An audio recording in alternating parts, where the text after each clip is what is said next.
నియోజకవర్గం పులివెందుల మండలంలో పులివెందుల మండలంలో పులివెందుల పట్టణానికి కూతవేటు దూరంలో ఉన్న పులివెందుల మున్సిపాలిటీ పరిధిలో ఉన్న వెలంవారిపల్లి రెవెన్యూ గ్రామ పొలంలో ఉన్న వందలాది ఎకరాల ప్రభుత్వ భూమిని భూబకాసురులు విచ్చలవిడిగా అన్యాక్రాంతం చేస్తూ తమ అధీనంలోకి తీసుకుని కోట్ల ఆస్తిని తన పరం చేసుకోవడం జరుగుతుంది. గతంలో అనేక సందర్భాల్లో మేము ప్రతిపక్షంలో ఉన్నప్పుడు కూడా ఫిర్యాదు చేయడం జరిగింది. ఏ రోజు కూడా అధికార యంత్రాంగం ఈ కొండల వైపు కానీ ఈ భూముల వైపు కానీ కన్నెత్తి చూడకోకుండా కబ్జాదారులకు అండగా నిలబడడం జరిగింది. ఇప్పుడు మీరంతా చూస్తున్నారు. అంటే గతంలో ఏ విధంగా దోపిడీ చేశామో, భూములను ఆక్రమించుకున్నామో, ఇప్పుడు కూడా అదే విధమైన పందాను కొనసాగించాలనే ఆలోచనతో కొంతమంది దుర్మార్గులు పోలవరం ప్రాజెక్టులో ఇన్ని మిషన్లు, ఇన్ని టిప్పర్లు ఉధృతంగా పనిచేసాయో లేదో కానీ వెలమారిపల్లె గుట్టల్లో మాత్రము పదుల సంఖ్యలో పొక్లేన్లు, వందల సంఖ్యలో టిప్పర్లు ఒక ఉద్యమ స్ఫూర్తితో ఒక ఉత్తేజభరితమైన వాతావరణంలో వందల కోట్ల భూములను కాజేయాలనే కుట్ర జరుగుతోంది. దీన్ని ఇప్పుడే మీ అందరి సమక్షంలో కూడా అందరినీ కూడా పరిశీలించడం జరిగింది. ఇది ప్రభుత్వ భూమి. ప్రభుత్వ రికార్డులో ఎవరికి కూడా హక్కుదారు లేరు. ప్రభుత్వ భూమి కానీ ప్రభుత్వ రికార్డులో నమోదై ఉంది. కానీ అధికారులకు, పులివెందుల రెవెన్యూ అధికారులకు అంతా తెలిసినా కూడా విఆర్ఓ గారు కానీ ఇతర అధికారులు కానీ మేము ఉన్నతాధికారులకు ఫిర్యాదు చేసినామని చెప్పి చెప్తున్నారు. దీనిపైన నిజాలు నిగ్గు తెలుస్తాం. ఎవరికి ఫిర్యాదు చేశారు, ఏ అధికారి నిర్లక్ష్యంగా వహించారనే దానిపైన కూడా త్వరలోనే దర్యాప్తు జరుపుతాం.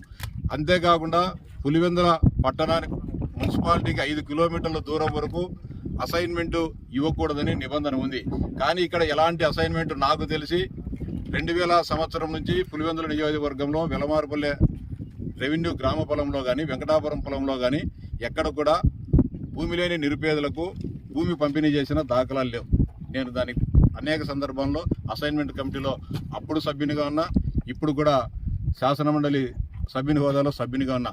కానీ ఇంత పట్టణానికి కూతవేటు దూరంలోనే అధికారులంతా కూడా ఈ దారిలోనే ఆ దారిలోనే తిరుగుతూ ఉన్నా కూడా ఈ దురాక్రమణదారుల పట్ల ఏమాత్రం చర్యలు తీసుకోవడం కానీ హెచ్చరించకపోవడం కానీ ఉండడం అంటే ఇది కేవలం నిర్లక్ష్యపూరితము, కుట్రపూరితమైన వ్యవహారం అని చెప్పి భావిస్తా ఉన్నా.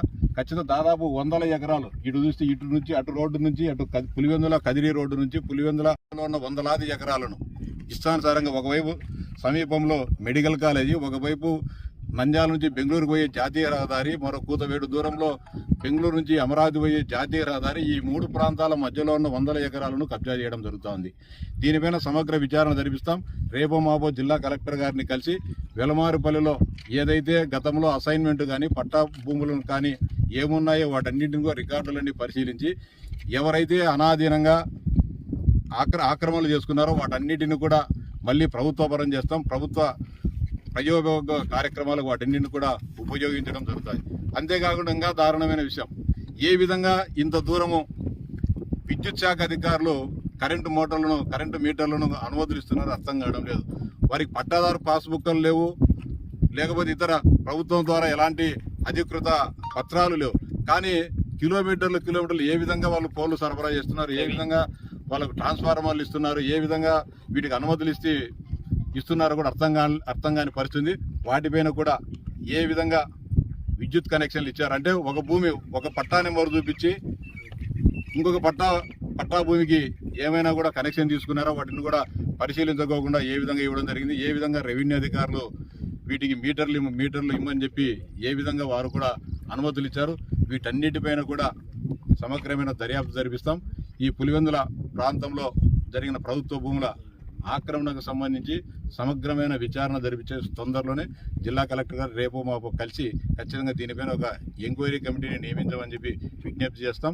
అవసరమైతే రాష్ట్ర ముఖ్యమంత్రి గారిని కలిసి ఈ ప్రభుత్వ భూముల ఆక్రమణ విషయాన్ని నిజాన్ని నిగ్గుదేలుస్తాం.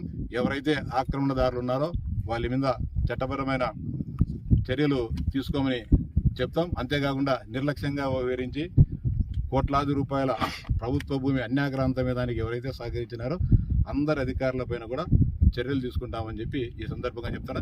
అవసరమైతే రాష్ట్ర ముఖ్యమంత్రి గారిని కూడా కలిసి దీనిపైన ఈ వ్యవహారం పైన ఖచ్చితంగా సమగ్రమైన విచారణ జరిపిస్తాం.